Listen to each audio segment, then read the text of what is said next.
ഇനി അടുത്തത് മുൻ മുഖ്യമന്ത്രിയായിരുന്ന പിണറായി വിജയൻ 133ാമത് MLA ആയി കേരള നിയമസഭയിൽ പിണറായി വിജയൻ നിലവിലെ പ്രതിപക്ഷ നേതാവ് സത്യപ്രതിജ്ഞ ചെയ്യുന്നു.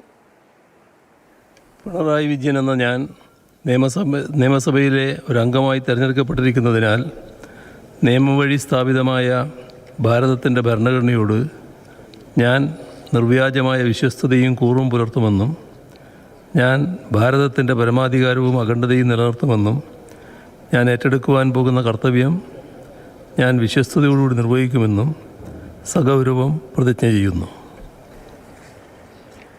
സഗൗരവം സഖാവ് പിണറായി വിജയൻ സത്യപ്രതിജ്ഞ ചെയ്തിരിക്കുകയാണ്. 2 തവണ കേരളത്തിന്റെ മുഖ്യമന്ത്രിയായിരുന്ന പിണറായി വിജയൻ ധർമ്മടം മണ്ഡലത്തിൽ അതിശക്തമായ ആദ്യ 6 മത്സരം നടന്ന് വോട്ടെണ്ണലിന്റെ ആദ്യ 6 റൗണ്ടിൽ അദ്ദേഹം പിന്നിലായിരുന്നു എന്നുള്ളതായിരുന്നു എല്ലാവരും ഞെട്ടി നോക്കി നിന്ന ഒരു വോട്ടെണ്ണൽ ഫലം എന്ന് പറയുന്നത്. പക്ഷേ ധർമ്മട അദ്ദേഹത്തിനൊപ്പം തന്നെ നിന്നു. ഭൂരിപക്ഷം കുറഞ്ഞുവെങ്കിൽ പോലും MLA ആയി, മന്ത്രിയായി, മുഖ്യമന്ത്രിയായി കേരളത്തെ പ്രതിനിധീകരിച്ച നിയമസഭയിൽ ഉണ്ടായിരുന്ന പിണറായി വിജയൻ പ്രതിപക്ഷ നേതാവിന്റെ റോളിലാണ് ഇത്തവണ നിയമസഭയിൽ ഉണ്ടാവുക. ജി സുധാകരന് മുൻപിലെത്തി അദ്ദേഹം അഭിവാദ്യം ചെയ്യുന്നതൊക്കെ ഒരു രാഷ്ട്രീയ കൗതുകമുള്ള ചിത്രമായി മാറുന്നു. അദ്ദേഹത്തെ അഭിവാദ്യം ചെയ്യുന്നു പിണറായി വിജയൻ.